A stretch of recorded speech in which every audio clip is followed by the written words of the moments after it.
Hi, I'm Troy Peace, Director of the Computing Community, and today we're partnering with our great academic advising staff, specifically Miss Alexis Fontaine, for today's planning workshop. We're joined also by our great students, Miss Alison Jara, Maya Menon, and Jillian Latour. I'll allow them to introduce themselves and let them show you why we think they're so awesome. So, ladies, the floor is yours. Well, thank you. I'm Allison Jara. I'm a third year biology major at Tech, and I'm a student employee for the College of Computing. Hi, I'm Maya Menon. I'm a third year IU major here at Georgia Tech, and I'm also a student employee within the College of Computing.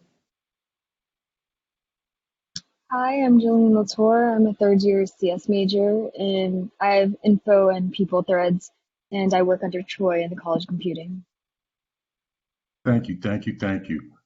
Before you start going through the questions amongst yourselves, I want to ask if you have any questions, feel free to put them in the chat. And what I'll do is go ahead and just moderate any questions received and relay them to our panel. So, ladies, if you would, feel free to begin.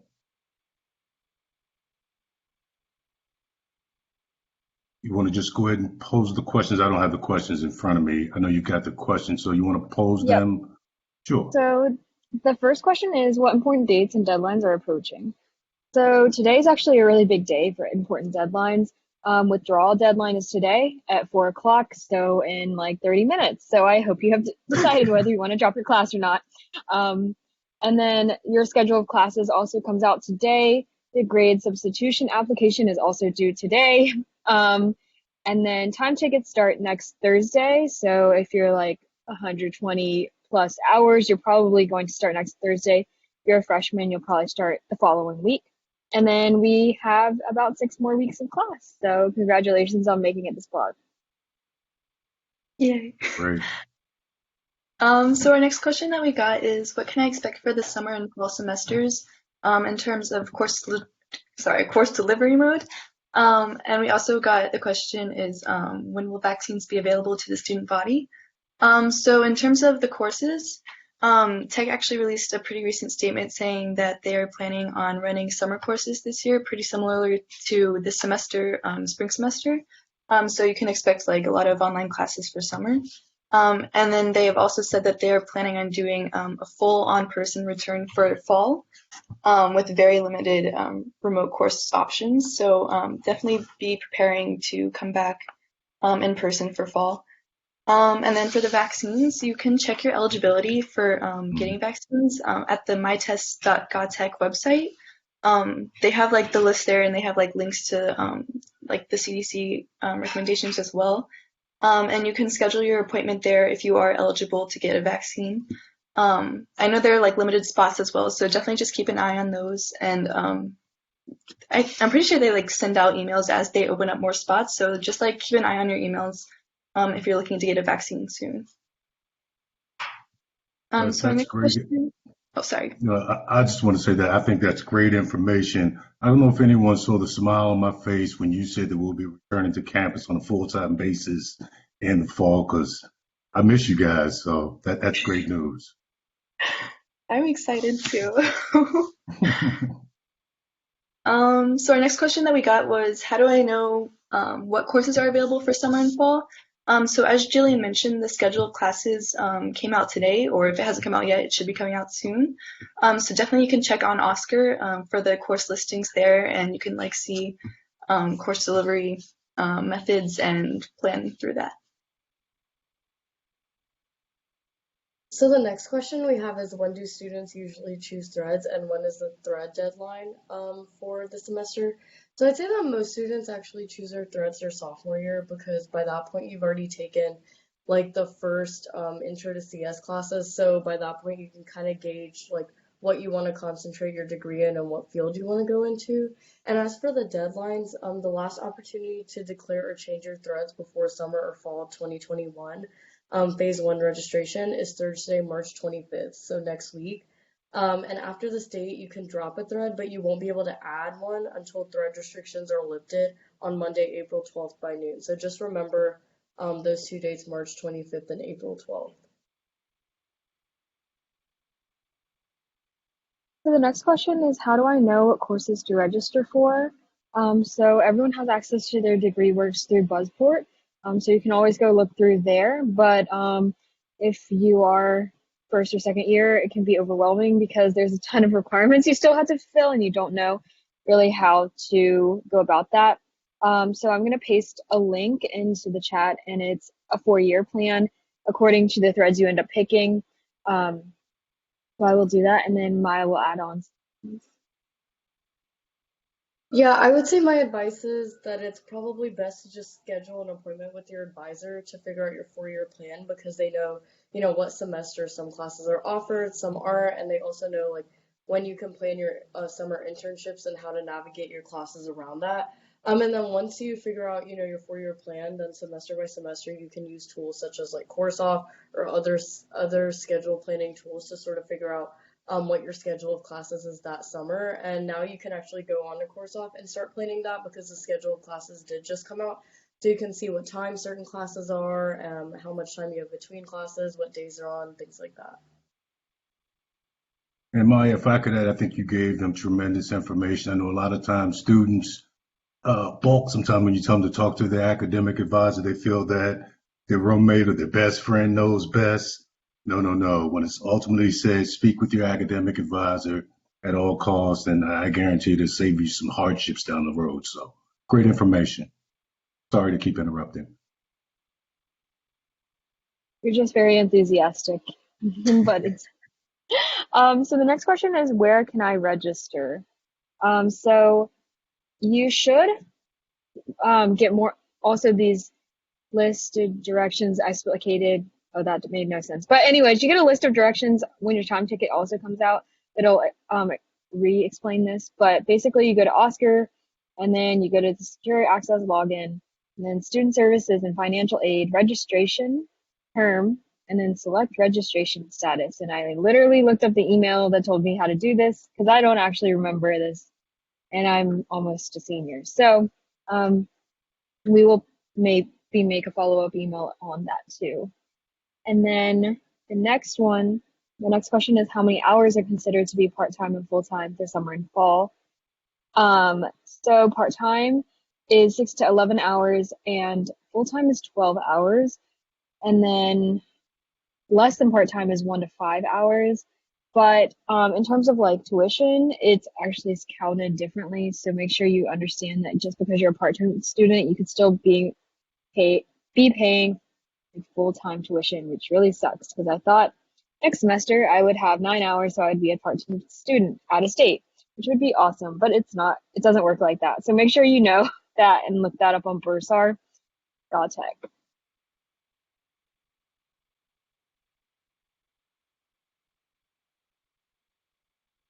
So the next question is, where can you review the breakdown of fees and tuitions per credit hour? So there's actually like a Bursar website within the Georgia Tech website. So it's just bursar.godtech.edu/tuition fees. And that has a breakdown of like per hour what the tuition rate is. So you can kind of plan how much you'll be paying for future semesters if you know how many credit hours you'll be taking. And if you're like in state and things like that and you qualify for Hope and Zell, that like Zell pays 100% of tuition and Hope pays, I think, like 80%. So you can also factor that into your costs. And if I might add, just speaking of financial aid, Zelle, things of that nature, Hope, if you have specific questions, be sure to contact the financial aid office as well, and they'll, lead you in the right direction.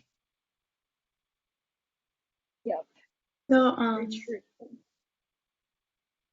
yeah, so the next question that we had is, how do I find information about and plan for study abroad?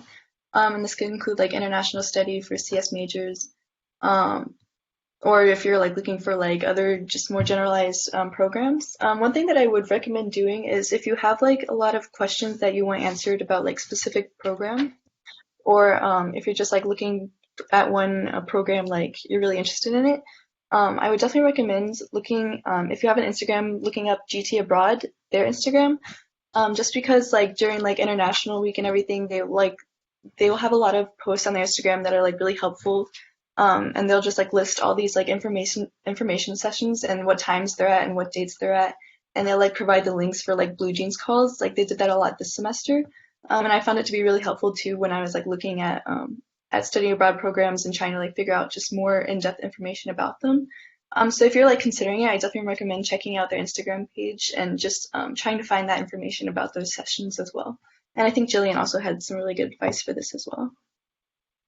Yeah, so within CS, it's not as popular, I think, encouragement wise to go study abroad. It's more go get an internship, co-op, research. It's all career oriented, but I think it's very important to study abroad. It's really fun, and especially after your freshman year, you may not be as qualified, and it may be stressful to get an internship right now, because they're not really looking for undergrad or first and second years for those internships. So specifically CS wise, if you still want to like have all your credits count towards CS, like I think ethics 4400s over there, you go to Berlin or Barcelona. Those are CS specific programs. And then I chose to take on a minor in French, so I went on an LBAT. And a lot of people do that because not only do you get a minor, but it does count towards your free electives, which I think you have a fair amount depending on your thread. It's like 7 to 15 hours. So it double counts, which is really, really nice. And then a lot of people also go to GTL, but you have to plan for that because it's not CS specific again. It's a lot of engineering, Mech-E, electrical engineering. So that's where you get your humanities out of the way, your stats class, multivariable calculus, some of your core prereqs. And then also be cognizant of the 36-hour rule. The last 36 hours need to be taken associated with Georgia Tech. So exchange programs don't count, but GTL still counts. And I think Georgia Tech affiliated study abroad. But if you have any more questions about that, I would reach out to an advisor. I think the next question is, when do you apply for a CS, BS, MS program? I know there are requirements to apply involve 60 hours completed, but do students typically apply in their fall of their junior year, the spring of their junior year, or even their senior year? And that's a great question because 60 hours can be hit at a lot of different times depending on who you are. So students who are planning to graduate in 3 years, they even start applying the spring of their sophomore year, so that they can start double counting and cross-listing classes between undergrad and graduate courses into their junior year. So if you're doing that, you apply earlier, but it just depends on when you hit that 60 hours. It does help maybe to develop relationships with your upper level smaller classes. So sometimes waiting is actually a good option to get better recommendations, because you do need 2 recommendations from faculty members. And I know people that have struggled to get them because they just are like, oh, I've only taken like linear, multi, CS 13, 31, 32. Those are big classes. And if you don't develop a relationship or you're not a TA, it's much harder. So that's a pro of kind of waiting. But whenever you hit that 60-hour mark and you're very confident about getting directs, that's when you can do it. There's no good and right time to make it. And then the next question is, are there any instances where you deviated from the recommended 4-year plan that you liked or that you regretted? Yes, 100%. I don't think the 4-year plan really reflects what you should and shouldn't do. I know like the popular one on Reddit is the trifecta for CS. So don't take 2340, 2110, 1332 all together. They're all not necessarily, they can be hard. It depends on who you are, but they can be hard, and they're very time intensive and very overwhelming, especially if you're a freshman, because most freshmen always take those. If you take them all at once, I don't recommend it. You're gonna be very stressed during that time. But getting the information, people ask on Reddit, if you're in any communities, just asking people, they'll tell you, and going to your advisor and being like, is this feasible based on my grades last semester, or is this feasible based on other things? And another piece of advice I'd give is Don't take combinatorics and algorithms together. I think that would also suck. And uh, try to get them out before you lose motivation like me, and then you don't do as well.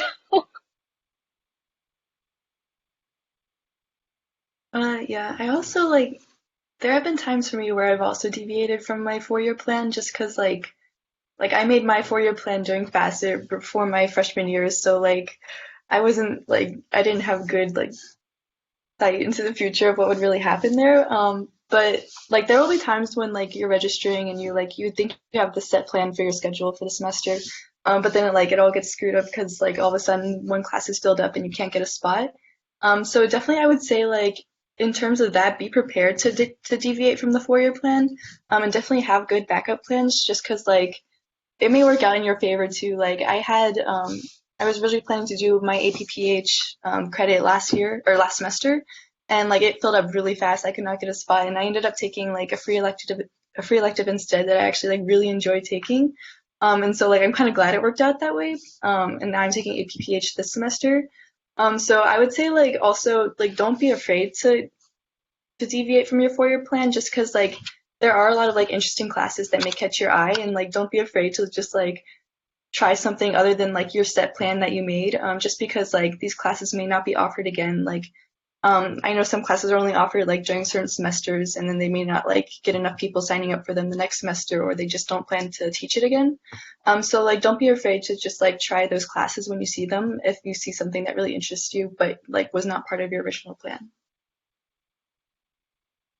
Yeah, I think that's like very awesome advice. I did not expect half the classes I've taken so far. So, the next question is how challenging is CS 3600, which is Intro to Artificial Intelligence, compared to CS 2110, which is Intro to Computer Organization?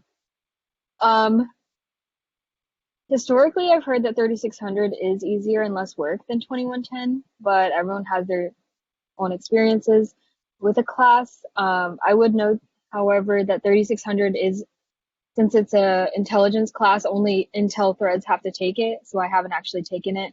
And 2110 everyone takes, so everyone has that experience. If you have any more like combinations or any other comparisons you want me to try and help you with, just put in the Q&A and I'll try to help you.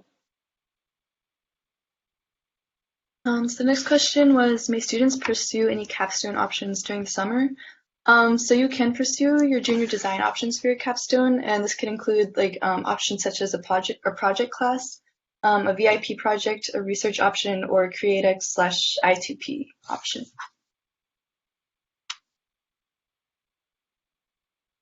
So the next question is if we have any advice on how to pursue internship opportunities while also handling classes.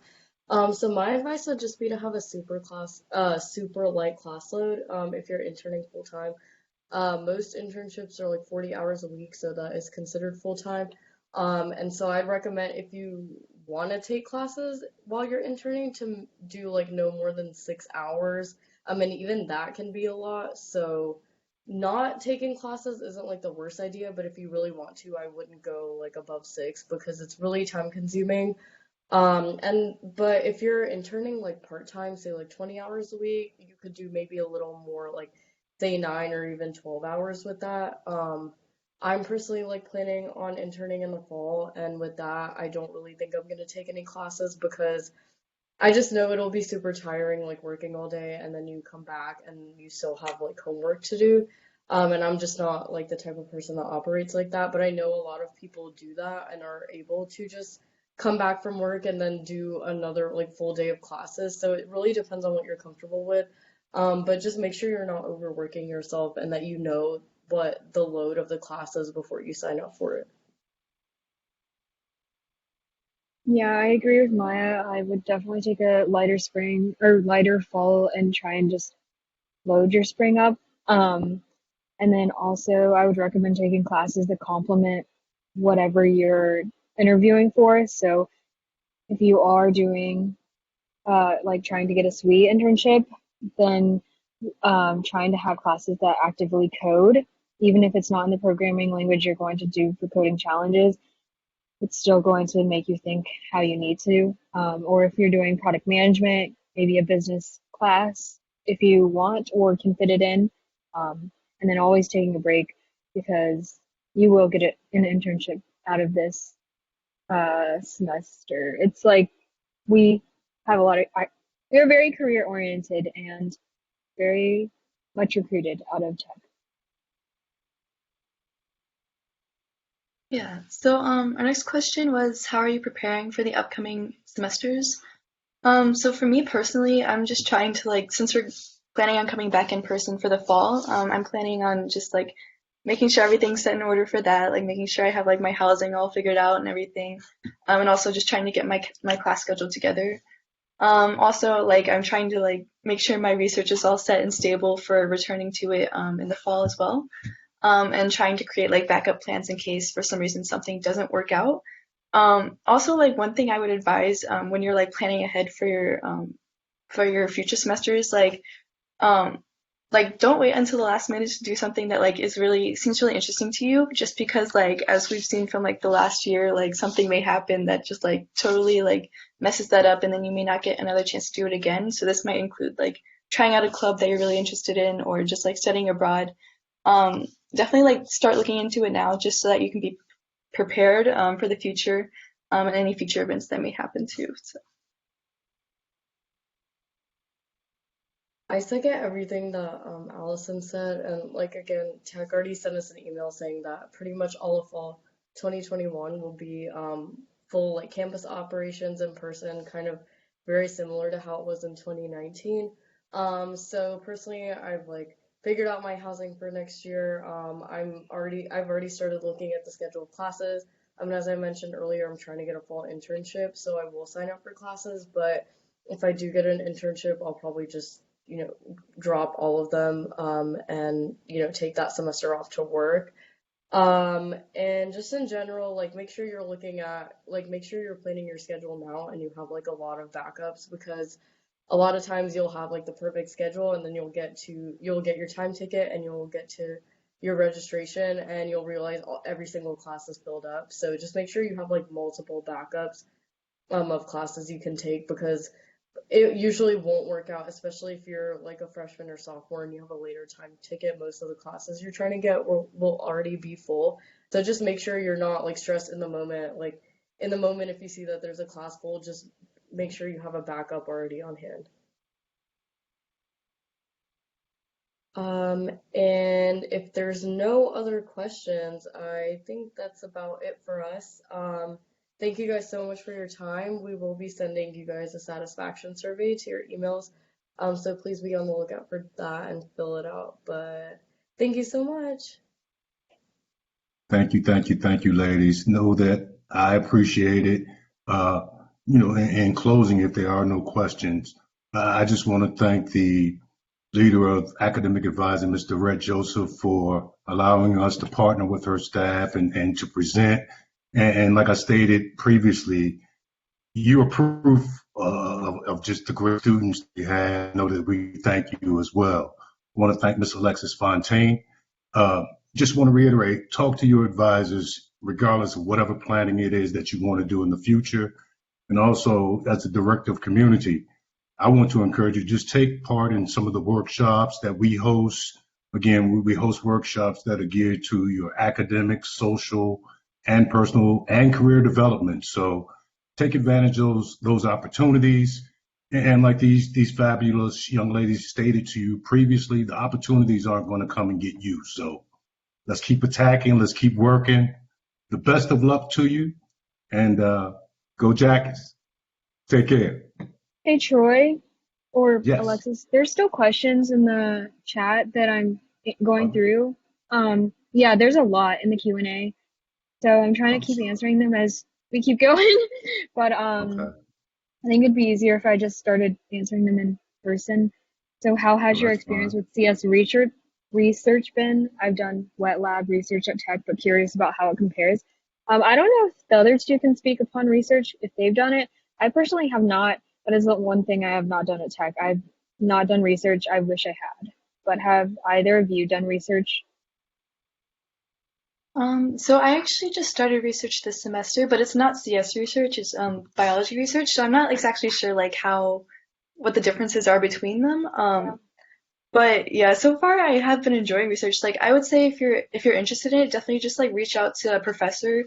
Like if it's a class that you enjoy or if like it's a specific research project that you've heard of and that you're like you think you might actually like really enjoy doing, shoot them an email. I would say just like state why you're interested in it and why you think you might be a good fit for their lab or like I'm sure they get like a lot of emails from students all the time. So like don't be afraid to just like reach out to them and like say why you're interested in it. And I think, yeah, it's a good experience. I definitely recommend doing it. Awesome, thank you. I do know it's pretty time consuming if you do get into one, but if you're really passionate about it, it can be a really great experience. That's one of them. I talked, I tried to talk to my advisor about a 4-year plan, but he said they don't help with that until fall. Is there anyone else I can talk to? Um, I would say maybe if you have other CS friends, trying to coordinate with them to see what they're doing. Because you start getting on the same track as everyone else. It's really hard to see that over remote work, but you can start recognizing faces and names that you often take classes with. So maybe shooting them an email and being like, hey, I know you're in X and X class with me, and you were in this class with me last semester. What are you doing? Um, Also, I might could try to help you, so maybe I'll email you after class.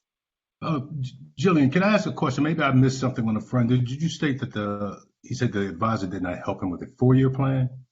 Yeah, that's what Okay. she said. Okay. Alexis, you want to speak on that one?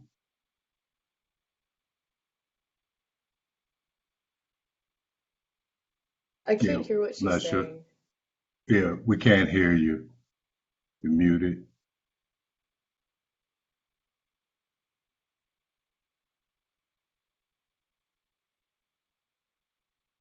Okay. I can't She's hear her. maybe, yeah. Alexis, if you get an opportunity, if you could just put it in the chat for us, your response. Thank you so much. And thanks, Jillian. Yeah. Um, would you recommend doing a minor? If so, which go with well with CS? Um, I think that if you can pursue a minor at tech and still graduate on the timeline you want to, you should. And you should do it in something you're passionate about, not necessarily something that you'll be career that'll help your career. Like, and not everything's about your career. And if you're pretty passionate about your minor and willing to talk about it in interviews, kind of shows. I don't think I'll ever do anything with French, but it's really fun to talk about, and I got an excuse to go to Paris and live in Paris, so I think it was worth it. Um, if you are looking to maybe break into product management or like business side of CS because you don't see yourself as a coder, maybe go into economics, management. There's a T&M program that's really cool that kind of specializes in product management. So that is the next question, would it be better to save some humanities or social science recs to later in the degree so that the last year is not filled with all CS classes? 100%. I I wish I actually did do this. Next semester I'm not taking any CS classes and I'm about to have a lot of fun. So I would recommend that. How did you decide which subfield of CS you wanted to go into? Um, I actually have a Medium article on this that I'll link to this question, but it took me a long time to figure out what I wanted to do. And Troy can tell you because I met him, I cried for like probably 6 months about how I wanted to switch my major, switch schools, go home. I did not feel like I deserved to be here.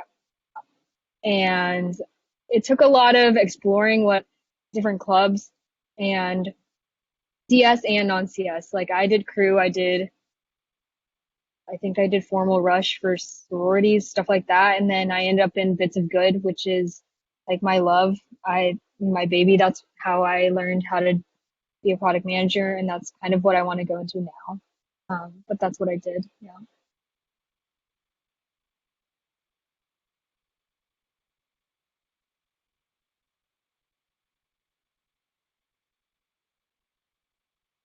Any other questions, Jillian? Not so far. Okay. Well, I don't think so. Miss Fontaine is experiencing technical difficulties, but she would suggest that you schedule an appointment with the advisor after April 8th to review the plan. Between March 22nd and 4/7, advisors will only discuss summer and fall 2021. Get in Yeah. contact with your advisor, definitely. Also, a lot of things can happen in phase two registration, so don't freak out if you don't get in phase one. Like, I think my whole schedule has changed in phase two, and a lot of spots open. So That's a I very know good this. point. Okay, another question is, I know the CS academic advisor is based on last name, but is it possible to switch mine? I don't think so. I don't think so. Just email, I would suggest email Ms. Durrett Joseph, the head of academic advisement, and have a conversation with Ms. Joseph. No is not an answer, no. Contact Ms. Joseph.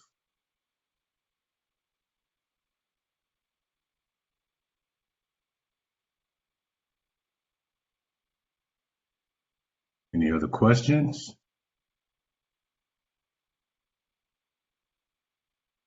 Can't hear you, Jillian.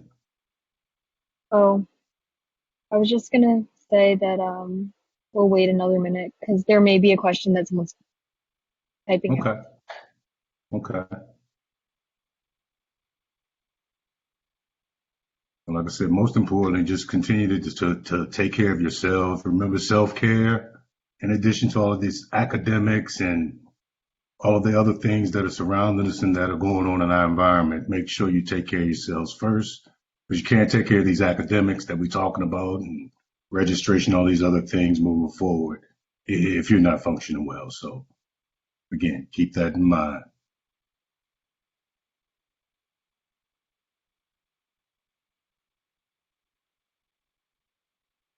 Nothing Okay, else? Okay, someone said, awesome. nope, there's another question. Awesome. That's what Uh, we're here for.